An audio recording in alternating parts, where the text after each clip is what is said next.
Hey, good evening, everybody. Welcome to another episode of Ryno's Rants. Going without the intro tonight because I was doing a little bit of work on it, and StreamYard is being a bitch and not allowing me to reload my updated version. So we'll go without it tonight. Nick, good evening. Reggie, good evening. Fort Matty Man, good evening. GMAC, good evening. Good evening, everybody in the chat there. Welcome to Monday night.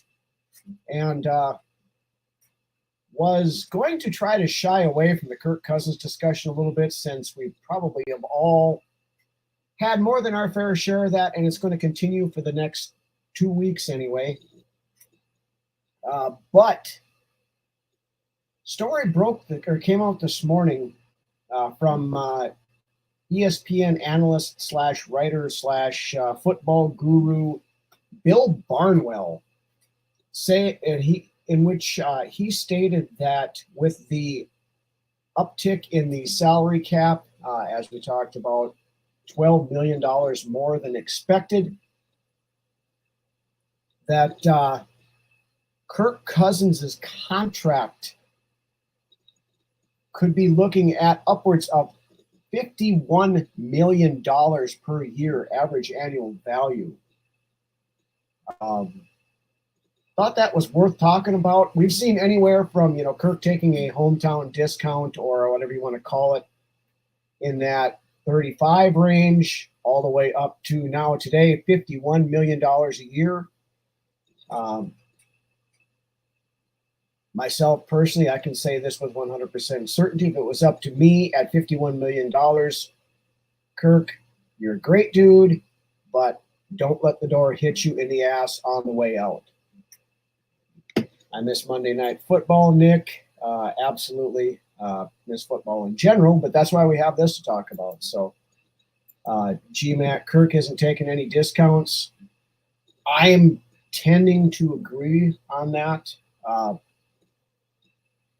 Kirk has made it clear in a interview that he had. It wasn't necessarily about the dollars, but the structure and the content of those dollars, basically, which means guarantees, no trade clauses, and all that fun stuff that Rick Spielman was so famously caved and gave Kirk in his first 2 contracts here. The Vikings, to their credit, have let it be known that they will not be giving a fully guaranteed contract this time around if they were to re-sign Cousins. I think that's going to be a sticking point, and I think that with that, he is going to test the free agency market, and if he does test free agency, it will be pretty safe to assume that Kirk Cousins' time in Minnesota is over. 51 mil, boom, roasted. Still tell Kirk $30 million years for 2 years, only 1 guaranteed or walk. That seems to be the sticking point from the initial discussions that I have heard and, coming from various sources out about here is Kirk wants assurances that he's going to be the guy for the next 3 years, which means guaranteed money, which means a no trade clause. And I don't think the Vikings want to give either, because they are going to want to get their guy, quarterback of the future, this year in the draft. And if you're going to do that, committing to Kirk Cousins via 3-year guaranteed deals and that kind of high money is stupid. It absolutely is idiotic. And I keep seeing all this stuff on Twitter X and places like that, the other social media outlets, where everybody's saying, well, the Vikings can sign Kirk Cousins, and they can sign Justin Jefferson, and they can sign Danielle Hunter, and they can go sign some good free agents out there.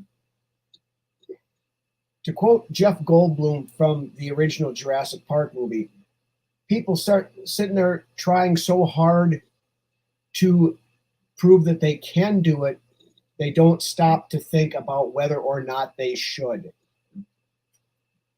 This is the Vikings. I don't know about that, Nick. The Spielman regime, absolutely, I think he would have been. I think Kwesi's that dumb. Kwesi is a numbers guy. Kwesi's a very smart individual. Maybe too smart from the analytics side of things, not enough from the football side of things. But the analytics say you do not sign Kirk Cousins. Even if he's at league minimum, what do we get with Cousins? We get 10 to 11 wins probably, and at best, beaten in the division round. See this guy, give somebody else a shot. Absolutely. I mean, it goes back to the definition of insanity. Trying the same thing over and over and over again and expecting different results. You know, and it goes back. You look at all the arguments that the Kyrgyzstan army has used over the years as to why we have not been successful with Kirk Cousins at quarterback. Oh, he doesn't have an offensive line. Oh, the defense doesn't, you know, he didn't have a good enough defense. All this. You can't get a good offensive line or a good defensive line if you are paying Kirk Cousins that kind of money. And people are going to come back and say, well, we've done it. You know, name me the last truly big name we have been able to sign in free agency. A Marcus Davenport, a Zadarius Smith.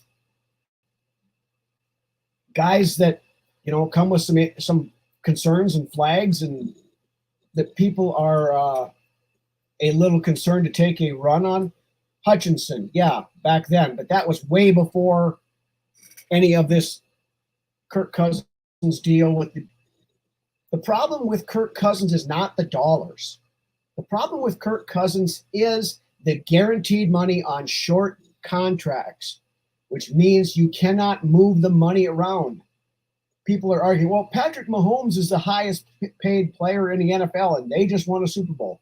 Yeah, but Patrick Mahomes also signed like a 10-year contract with a lot of non-guaranteed money in there, so they can push money into other years to make things work and to build a team around him. You can't build, you're not going to be able to go out and get a Christian Wilkins or one of these high-end edge rushers or any of these guys. If you're paying Kirk Cousins $45+ million a year, even $40 million a year. Patrick Mahomes is a lot younger. Yeah, he's 10 years younger. That's also a very good point. And Patrick Mahomes has won 2 Super Bowls and played in 3, or 3, won 3 and played in 4, whatever it is now. I won 3 and played in 4 now, sorry. Yeah. But so when you got something like that, and yes, you are winning Super Bowls and you are getting to Super Bowls, you know, 3 or 4 of the last 5 years, then that's a different story. The Vikings have not played in a Super Bowl since January 1977. Dan, that's exactly the point I was trying to make. It's what the dollars represent. You can't have holes if you can't move money around. As it sits right now, we owe Kirk Cousins $28 million, 28.5 in dead money because we had to push stuff into void years last year. So unless Kirk Cousins is signed before the start of free agency, disgusting act, good evening. Yeah, January 1977, I was 2 months short of being 2, so I'm right with you there, Jared. But if they do not sign Kirk Cousins before March 11th, well, let's say the 11th, because that's the start of the legal tampering period, technically could go to the 13th. But on March 13th, that is when Kirk Cousins' contract voids and that $28.5 million hits the books. If they are going to sign him, they are going to sign him prior to that so they can roll that into the other contract. And then you're going to play Spielman and kick the can down the road, push out more money out into void years so that your, you know, $70 million or whatever it is in cap space we had last year, all of a sudden, or next year, all of a sudden begins down to 40. I agree, Nick, 100%. I've been on that boat for 2 years now. I didn't really want to bring it back last year. It doesn't make any sense. Got to ask yourself here, is this team capable of competing and winning a Super Bowl as it's currently constructed with Kirk Cousins as your quarterback. The defense coming back largely as it was last year, maybe with, maybe without Danielle Hunter. Harrison Smith, a year older, most likely not going to be back. Offensive side of things, right now, question mark at left guard. We don't have a left guard right now. Really no, question marks at running back, question marks at wide receiver 3. Can anybody out there, I know asking the Kyrgyzstan Army to be rational is tough, but can anybody say with a straight face that the only difference between this team winning a Super Bowl in 2024 and not winning a Super Bowl in 2024 is Kirk Cousins? If the answer to that question is no, then you let Kirk walk, you wish him well, you thank him for the 6 years he's been here, and you move on to the next quarterback. Whether that be a J.J. McCarthy, whether that be a Drake May, whether that be a Jaden Daniels, you go get one of those guys. And I know Anthony's bringing up the bridge quarterbacks and stuff in here. I love me some Gardner Minshew, but Gardner Minshew's not going to lead us anywhere. Gardner Minshew is a quality backup and probably a good mentor. I would take Gardner Minshew as our backup quarterback here in a heartbeat. But going into this, everybody said the rookie has to sit and this and that, and needs to sit and learn. In this situation, in this team, I don't think he does. Because you look at most of the places, and Lance and I talked about this the other day, and we talked about it on previous shows, that most of the time when a rookie quarterback fails, it is because they go to a terrible team with little to no weapons, little to no protection on the offensive line, nothing around him, and that quarterback is expected to be the savior and to turn the team around on his own. Now, most of the times the kids can't handle that, and through no fault of their own. But with the Minnesota Vikings, the situation is different. The situation with the Minnesota Vikings getting a young quarterback this year is a lot like Kansas City was when they got Patrick Mahomes, or when San Francisco, when they tried to go get when they went and got Trey Lance.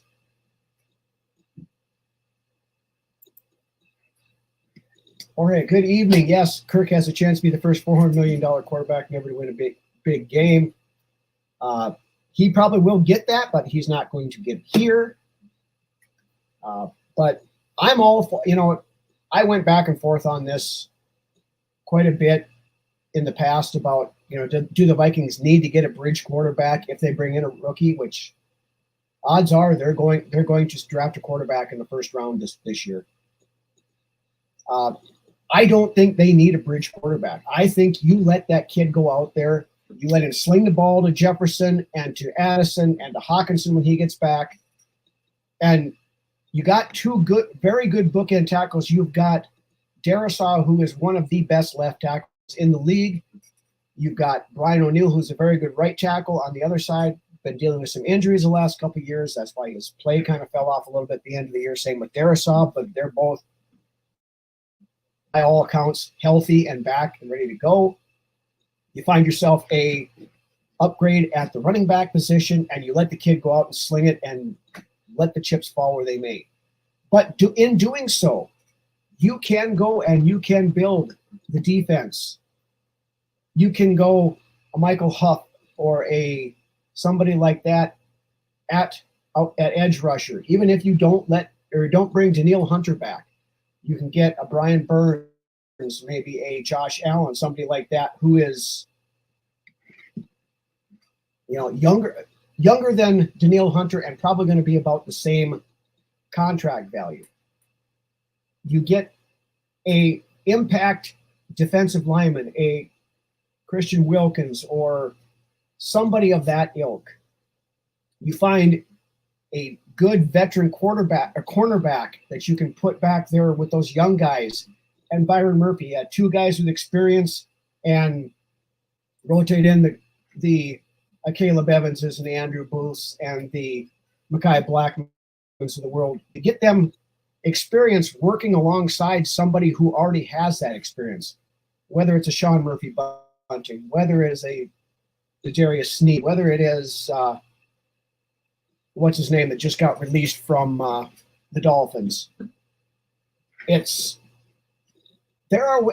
People are going to find out that you can build a team, and that's why there's so many people that harp on that quarterback on a rookie contract, because you're paying that quarterback $12 million, $10 million a year for 5 seasons. In those 5 seasons, you can build up the rest of the team.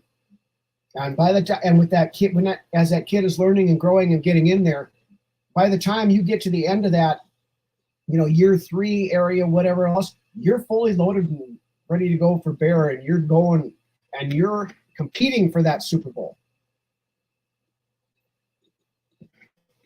Sign Winfield Jr. That's another guy you could put in the back end. Replace Harrison Smith with Antoine Winfield Jr. You could do that if you have the money. But if you sign Kirk Cousins, and one thing I did find interesting, and I think this is a way it actually prohibits the Vikings from signing Kirk to a $51 million deal, like Bill Barnwell said. With the void years deal, I forget who put this on Twitter X this morning, and I'll have to put a call out later, but I posted it in our Gallerhorn group on Facebook that we talked about earlier. With the way the void years are set up, the Vikings actually cannot sign Kirk Cousins to more than a $40 million a year contract due to the numbers and how void years and things work. So if Kirk thinks he's getting more than 40, he's not getting it here.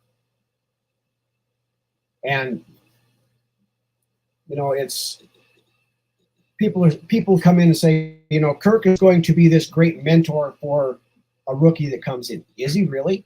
Is Kirk going to come in here knowing full well that he is helping develop the kid that's going to take his job in a year, 2 years at the most?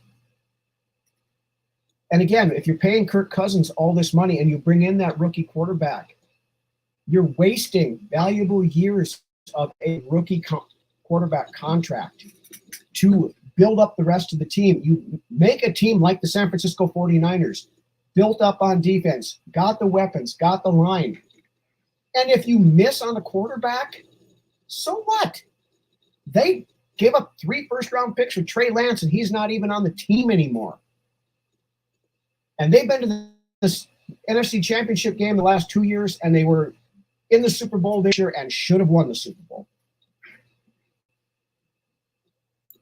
People are nuts with projections. One guy says 300, next guy says 31. That's absolutely true, Jared. They're all over the place. PFF says 3 years or 2 years at 35 or something like that. Barnwell said 3 for 51. But the thing, you got to think about this too. Okay, Daniel Jones is getting $40 million a year. Do you actually think that Kirk Cousins is going to be okay coming in and saying, I'll take 33 because I'm a nice guy? And Kirk's a good dude. I'm not saying anything about Kirk's character. Kirk's a very good dude, very nice guy, great human being. But we are trying to win a Super Bowl here. We are not playing the good guy league. And with Kirk Cousins, Daniel Jones fleeced the Giants. Again, Daniel Jones better be buying Ed Donatel a very nice Christmas present for the next few years, because the reason why Daniel Jones got that $40 million contract is because of Ed Donatel's defense. But it's getting, I think that the Kirk stands are starting to get a little worried, because I've run into a bunch of them on Twitter X, and Twitter X is a cesspool lately. It's been terrible. I've been gotten into arguments with friends. It's almost talking about Kirk Cousins is almost as bad as talking politics and talking about somebody's opinion on a certain politician, former president, that I will not bring the name up because I don't want that stuff in my podcast. That's politics. This is sports. But it's that kind of a discussion. I don't think there has ever been a player on any team that has been so divisive as Kirk Cousins is to the Vikings fan base. Kirk has an agent to be the asshole just like everyone else. That's the agent's job. Fort Matty Man extend JJ Hunter and sign some free agents that we need. I'm all on board for the Justin Jefferson extension. I think it would be a very bad mistake. You hear that floating the Justin Jefferson trade stuff out there. That's bullshit. They're not going to trade him. The Danielle Hunter stuff, I'm starting to get to a point where I'm thinking that Danielle Hunter can go as well, can walk as well. I mean, you're looking at a guy that will be 30 years old excuse me, during the season here already, going to want to get at bare minimum 3-year deal, if not 4 to 5. Hunter played his best season last year, but how long is that going to last? Are you going to sign him to a 4 to 5 year deal to have him start declining in year 3 and then you're stuck with another bad contract? I don't think Kwesi's going to do that. And at 25 plus a year for a 30-year-old player, I could see it, if he was 25, then yeah, I'd have no problem with it. But at his age, and our buddy Ted Glover has made this comment many times on Vikings Report and also Twitter and various social media places where he frequents, that in the past, under Rick Spielman, the Vikings were notorious, even before Rick Spielman. I'm not just going to lay this on Spielman's feet, but, all the way back to the Mike Lynn days and all this other stuff, is that the Vikings are notorious for keeping players years too long. I think, and Ted mentioned this, we need to get used to seeing the Vikings move on from players maybe a year early, 2 years early, instead of holding on to that late. Because at that point, there's still value in these guys, and you can trade them for something, or you're not tied up to that bad contract like we had with Adam Thielen, where we were paying him he was going to get $19 million. Harrison Smith, same boat. He's going to be getting, he's scheduled to get $19 million this year. He's not going to play under that. And, I think that there needs to be that paradigm shift in the way the Vikings have always done stuff to the new way of doing stuff, because the way we have proven time and time again that the way we have always done stuff does not work. And I don't care how many times you run it back and how many times you try the same thing and how many times you do any of this stuff, it's not going to work. So try something different. The Vikings have never drafted a quarterback in the top 10 in the franchise history going back to 1961. The highest drafted quarterback we have had was Dante Culpepper at 11, followed by Christian Ponder at 12, and Tommy Kramer at 29, Teddy Bridgewater at 32. Those are the only 4 quarterbacks in 63 years now that the Vikings have taken in the first round. Chase Young will be a free agent. That is true.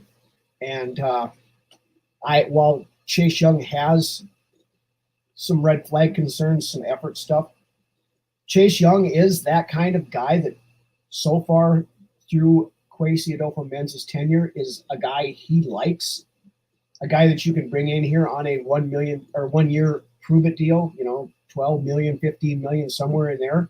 And I think Chase Young could be gotten for that. And I think Chase Young is a name to watch for the Minnesota Vikings at edge rusher coming up here once free agency starts in 2 weeks. Love the team, not just the players.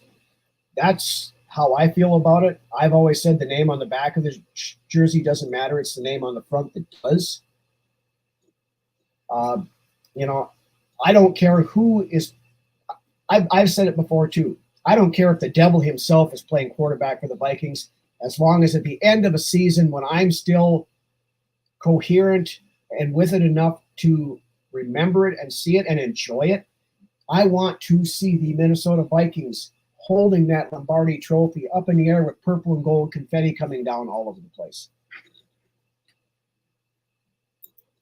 Hunter took plays off too, never saw him on offense. That's a fair point. Flores would be good for him. I think if anybody's going to get something out of him, I think Flores would. I think he would fit well in Flores' defense. We can't get into bidding wars with teams or players. Why not, Ant? Why can't we get into bidding wars with teams or players? We have not been able to get into bidding wars with other teams over players for the last several years because right back to what we started talking about tonight, Kirk Cousins and all these veterans that we've had on terrible, bloated contracts that put us in salary cap hell, the ones that Rick Spielman saddled us with over the years, that Kwesi has worked his ass off the last 2 years to get us out from under, and he has done a very good job. We're sitting at $35-ish million in cap space right now. By the time free agency rolls around, we very likely could be looking at $50 million. Cutting Harrison Smith gets us about $12 million. Cutting D. Lowry gets us another couple million. My point exactly right there, Jer. So that's the thing.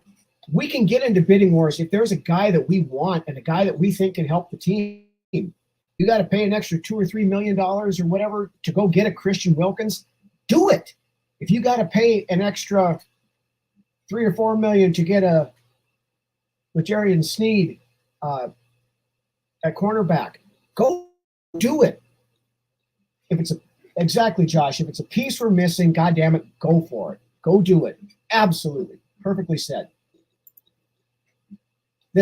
We can't go get a player or go do something because it's going to cost a lot of money and it's going to be expensive in draft picks.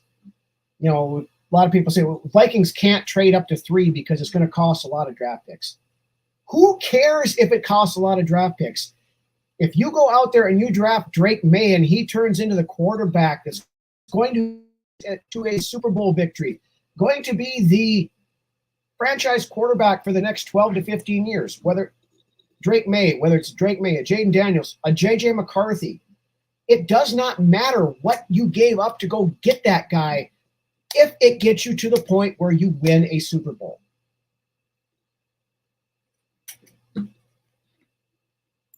Yeah, there is that. Now, of course, if he's playing for the Vikings, the ref won't tell him to put the helmet back on. He'll get flagged for it, but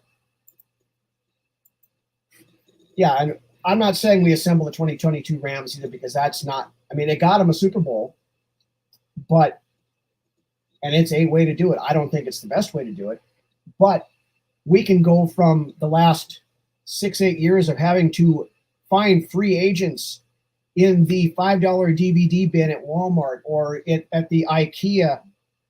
You know, some assembly required, pieces and parts might be missing type things. These guys with these medical red flags or, you know, the ones that we're hoping a change of scenery does good stuff. We can go after proven good players. And for that 35, even if it's just 35,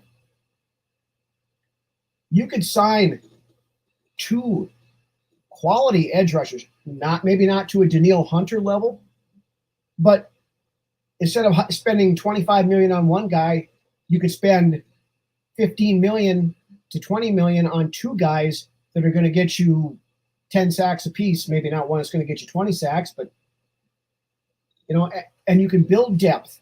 You can get a defensive lineman in here, a big, tough, physical nose tackle that blows up the middle, a pass rushing defensive tackle that we get some pressure up the middle, something we haven't gotten in a long time. Exactly right, Doc. If the guy works out, it doesn't matter what you gave up because in the end, you still accomplished your goal. Leonard Williams is another guy. Should we let Hunter walk and get Leonard Williams? If Leonard Williams Leonard Williams is a good player. He's not a scrub. Leonard Williams, I would be fine with as one of our edge rushers. You don't need to have good evening, Dave. Better late than never. That's fine. You caught me right in the middle, so we're still rolling. You don't need to have superstars at every position in order to be a successful team. When you try to do that, you sacrifice depth at multiple positions. That's where it reared its ugly head terribly this year.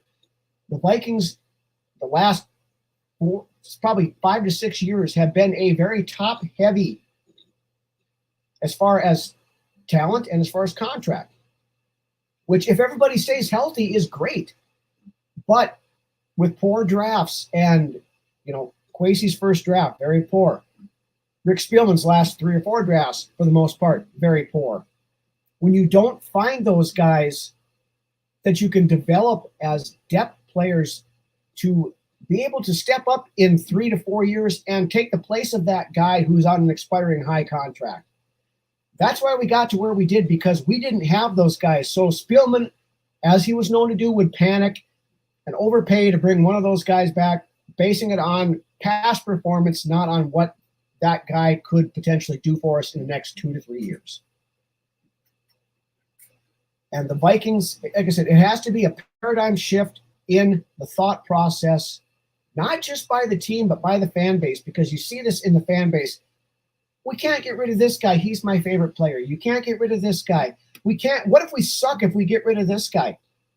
At the end of the day, if we finish 5-13 or 5-12 versus 7-10 or 10-7 and losing in a wild card round, what difference does it make?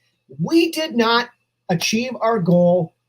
Now, if you're only out there to watch football just for the entertainment value and you don't care if your team ever wins a championship, that's fine. That's your right. But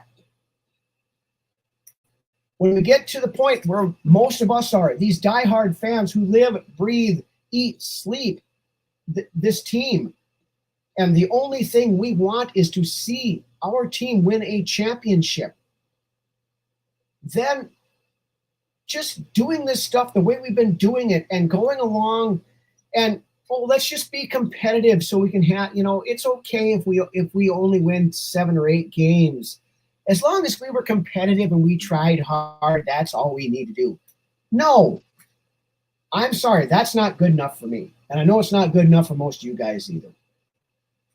We need to win a championship.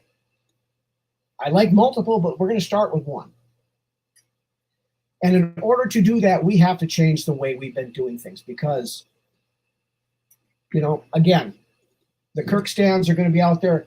It's not Kirk's fault. We don't have a defense. It's not Kirk's fault. We don't have an offensive line. It's not Kirk's fault because of this, or it's not Kirk's fault because of that. We can't fill all of those positions with quality players because we're paying some of these guys way too much. If Justin Jefferson wasn't still coming into his prime and probably at this point in time, the greatest player to ever play his position. And I'm saying that as a big Randy Moss fan, as a big Chris Carter fan, as a big Jerry Rice fan. Justin Jefferson has done things in his first 4 years that nobody has ever done.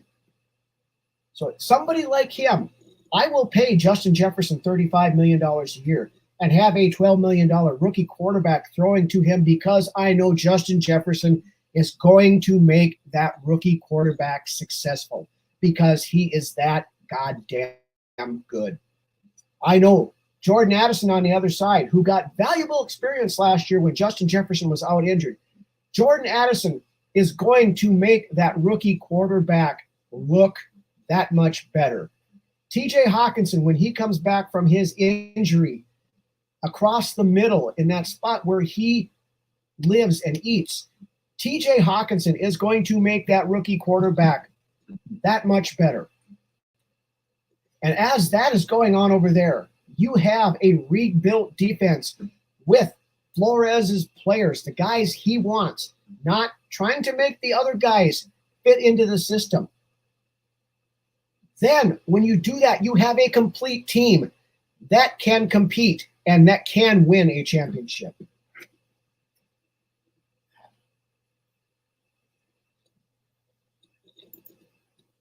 We are setting for the come up and ball. That's exactly right. Bottom line, we pay JJ and let Kirk walk. That's what's going to come down to. That's what I want. If I'm Kwesi Adolfo-Mensah, that's what I do. Hunter will be okay. Ant, love you, dude, but this is exactly what I was talking about a minute ago. That need to shift this mindset of, I love Danielle Hunter, so we can't get rid of him. Harrison Smith has been my favorite player on this team since he came in as a rookie in 2012, or 2011, 2012, whatever it was. I know it's time. It was time for Harrison Smith to go last year. I wanted to see him in Flores' defense just to see what he could do. But if they would have gotten rid of Harrison Smith prior to last season, I would have understood it. I'd say, yep, it's time. This year it is time. Listen, I love Harrison Smith. I love Danielle Hunter. I like Kirk Cousins. I know many people think I hate him, but I don't. I like Kirk Cousins. He's a good dude, good quarterback.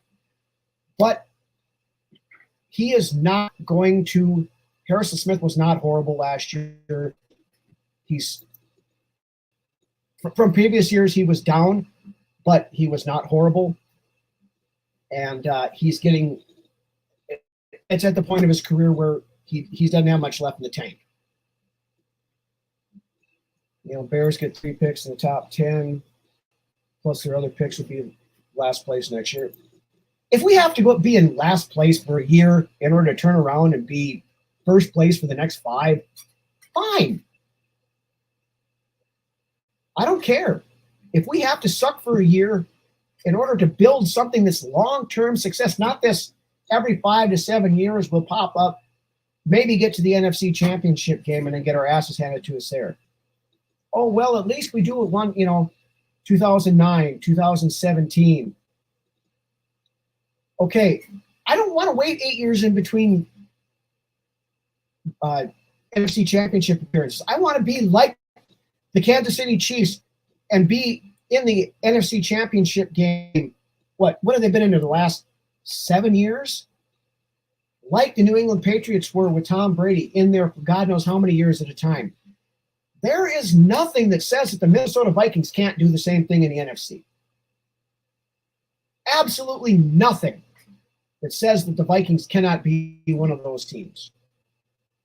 The only thing that's holding us back from doing that is the path that this team has been on.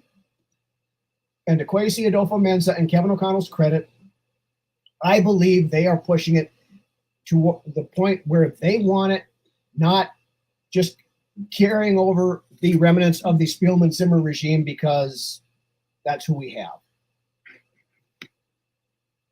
Harry looked bad because had 0 pass rush. There was a lot of that. And again, that's a good point, Jared. Thank you for bringing that up because look at the edge rusher. When DJ Wanham got hurt, Danielle Hunter fell off considerably when he didn't have a pass rush on the other side of him. He went 3.5 weeks without a sack because there was no pressure coming from the other side because we didn't have depth.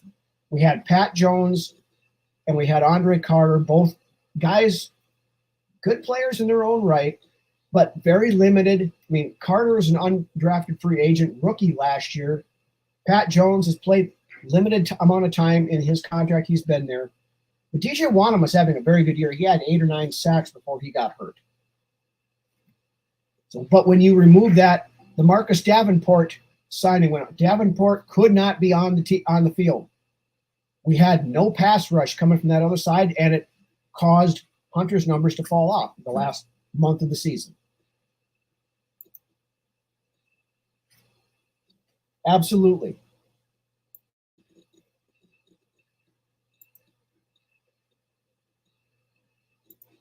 And that's the thing. It's Davenport was a total bust. Yeah. I don't fault Kwesi for giving it a try, because Davenport was one of the, he was one of the top 3-4 ranked edge rushers in the free agent class last year. But there were a bunch of red flags. Now, to KOC's credit and Kwesi's credit, probably more so, they only signed him to a 1-year deal. They didn't sign him to a 3-year deal or something like Rick Spielman would have done. And we're saddled with his contract for another 3 years. I think we have $6 million in dead money because they did push a little bit into void year just to bring the cap hit down last year. $6 million, not a big deal. So I don't fault them for trying it with Davenport. It didn't pan out, but the damage was minimized because it was only basically a 1-year deal. And there's some other guys, that are on that way. We've got 26, 27 free agents all told on this team. So we have to either sign some of these guys back, or then there's going to be turnover. There's going to be a fair amount of turnover. And that's not a bad thing. You've got a handful of core guys that you keep around. We are not keeping Marcus Davenport. The only reason they pushed back his void was it was an administrative stuff, so everything kind of ends at the same time. He didn't show any desire to want to come back at the end of last year. I don't see the Vikings wanting to bring him. He was productive in that game and a half that he did play. Now, he's always had a problem playing over a 16, 17 game season. I don't want Davenport back unless you could get him on a $3 or $4 million deal, something like that. I don't think he's going to sign for that. But still, I'd rather go on. I'd rather find somebody else out there. There is a lot of players out there. These guys, again, that Kwesi likes to find, guys like a Harrison Phillips and stuff that are situational players on other teams right now that are coming up on expired contracts where they've been productive in those limited situations, and they just need a situation where they can play full time, and they're going to beat those kind of players. And there's multiple out there. When it gets down to it here the next week or two, we'll talk about some of those guys. But it's got to be a difference in mindset, and I think that's what the guys we have in there right now want to do. Now, I'm not going to get into the whole or the Willis meddling and wanting to run it back stuff because they're scared of being bad and scared that fans aren't going to get into the seats. Closed circuit to Mark and Ziggy Wilf. We have been with this team through thick and thin for 63 years now. If you are bad for 1 season or 2 seasons because you are trying to build something great, we are not going to jump ship. US Bank Stadium will still be full. People will still be watching on TV, and people will still be buying merchandise. We are not going to abandon the team if we're bad for a season or two, especially if we're going and getting that rookie quarterback who we believe can be our guy for the next 10 years. The guy that maybe can be a Josh Allen, a Patrick Mahomes, somebody, saying you're going to get the next Patrick Mahomes is a very lofty goal. Patrick Mahomes don't grow on trees. But we have to remember, Patrick Mahomes wasn't Patrick Mahomes when the Kansas City drafted him out of Texas Tech either. There was a lot of people that didn't expect Patrick Mahomes to go in the top 10, 15 players, or top 15, top 20. I even saw somewhere he wasn't the first round pick, and he's going to be pushing Tom Brady for the greatest quarterback to ever play the game by the time it's all said and done. You don't know who you got until you get there. It's very possible 1, 2, 3 of these guys in this year's quarterback draft could be at that level. We could be looking at a 1984 style quarterback draft where you had 4 to 5 guys that went on to all-pro careers and won Super Bowls. Whether it's Caleb Williams, whether it is Drake May, whether it's Jane Daniels, whether it's J.J. McCarthy, whether it's Michael Penix or Bo Nix, Spencer Rattler. There's a lot of quarterbacks in here that have the potential to be very good. But if you are too scared to take the chance to go get your guy, I mean, if Drake May or Jaden Daniels is your guy, and you have them ranked like I do, 1 and 1A, and you know that if you get to pick 3, you are guaranteed to get at least one of those, and not your choice of the 2 of them. You go up and you do it. If you think JJ McCarthy is your guy, if you're as high on McCarthy as you are on one of those other 2 guys, and you can get JJ McCarthy by trading to 5 with the Chargers, you do it. You can't be scared to go do it. You damn the cost of it. If you got to give up 2 additional number 1 picks plus swap this year to get your quarterback of the future, do it. If you are moving from 11 to 5, you give up this year's number 1, another number 1, and a second round next year. You do it. We just got to sit around and wait for whatever falls to us to draft. That's a loser's mentality. And that's why the Vikings have been losers for the better part of their franchise, because we have not had the stones to make those decisions and be aggressive to go get the guy we want. And I think we're going higher than 8. I think we're going for Drake May or Jaden Daniels. Don't know what people see in McCarthy. There's a lot of potential there, Jer. Now, granted, at Michigan, he was not asked to do a ton because they were a big run team, but I saw something interesting on J.J. McCarthy today. You look at J.J. McCarthy's stats in his 2 years at as a starter in Michigan, they are almost identical to a certain guy who drove us nuts here for the better part of a dozen years or so. His statistical numbers are very comparable to what Aaron Rodgers had coming out of college. Now, as long as J.J. McCarthy doesn't get into conspiracy theories and darkness retreats and ayahuasca tea and psychedelic mushrooms, I'd be fine with J.J. McCarthy. He's not my first pick. Like I said, my 1-1A is Drake May, Jaden Daniels. Depending upon the day, I flip-flop on which one I'd rather have. But if we could get either one of those 2 guys, I swear I am going to Stone Cold Steve Austin a couple of beers. I'm going to record it. I may even do it live on the show, so we will keep that in mind. And you guys can hold me to it. If we get Drake May or Jaden Daniels, I will Stone Cold Steve Austin a couple of beers just for you guys, and because I'm going to be happy as hell. But a lot of talk moving up with New England. Apparently, Kwesi had discussions with New England at the Senior Bowl about moving up to 3. And with the scouting combine starting this week, it kicks in tomorrow. Kevin O'Connell, Kwesi Adolfo-Mensa will both speak tomorrow with their press conferences. These deals are going to get done, at least in principle here. And I've said this before too, if we're going to trade with New England, that trade is going to come within the next 10 days. It's going to happen before free agency, because after free agency, the price goes up.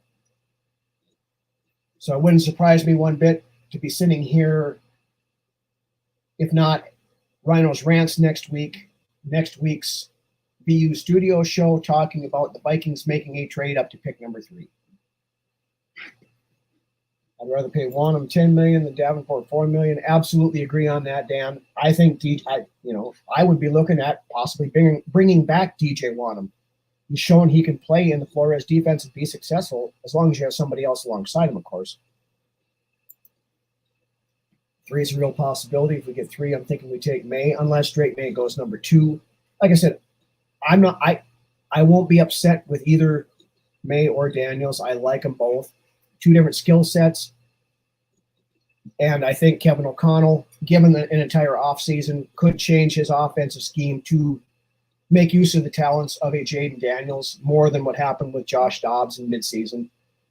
Drake May fits more the current style of the offense, so I think that's probably gives him a little bit of an edge there. But either way, and J.J. McCarthy fits in there is the same way, same type of a quarterback as Drake May. But with that, it's, things are going to get very interesting this week. We'll talk about any news that comes out of the scouting combine on Friday's live studio show. Brunswick and I will break all that down. There will not be a Brunswick's Best this week. Lance is still under the weather. He pulled it together for the show on Saturday night, but I think his rant took a little bit out of him, so he's soldiering through this week. So Brunswick's Best will be back next week. Again, we will be live Friday night, 6 p.m. for the Vikings Uncensored regular studio show. And Ryno's Rants again back next week, of course. We've been going on for almost an hour here now. And I've got some other stuff to do here tonight, try to get some supper done and a few other things. So we'll let here. Josh, absolutely, we'll put that up there.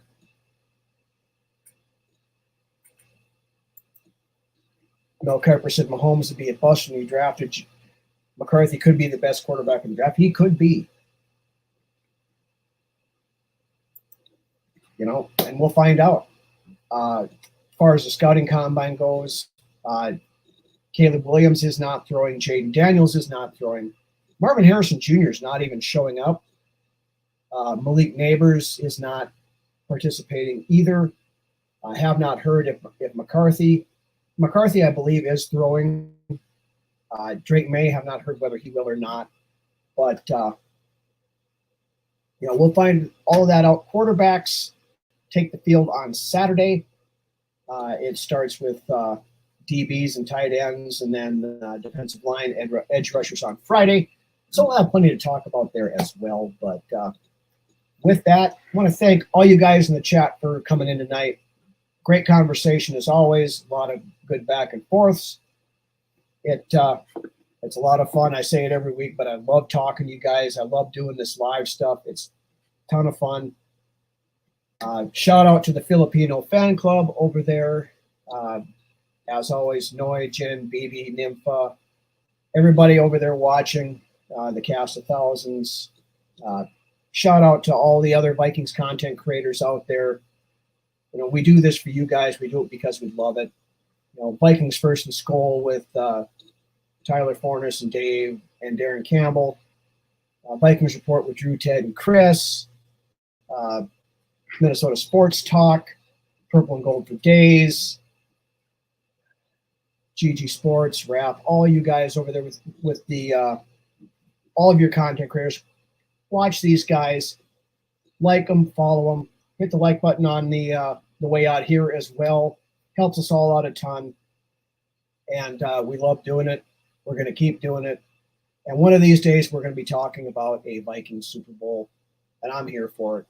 Good or bad, I ain't going anywhere. But with that, you guys have a great rest of your evening. We will see you Friday night, 6 p.m. for this live studio show. And we'll have plenty to talk about then. Might even have a special guest. We're working on trying to get somebody on. I have not gotten confirmation yet, but working on it. So stay tuned for that as well. With that, you guys have a great night. Skol Vikings.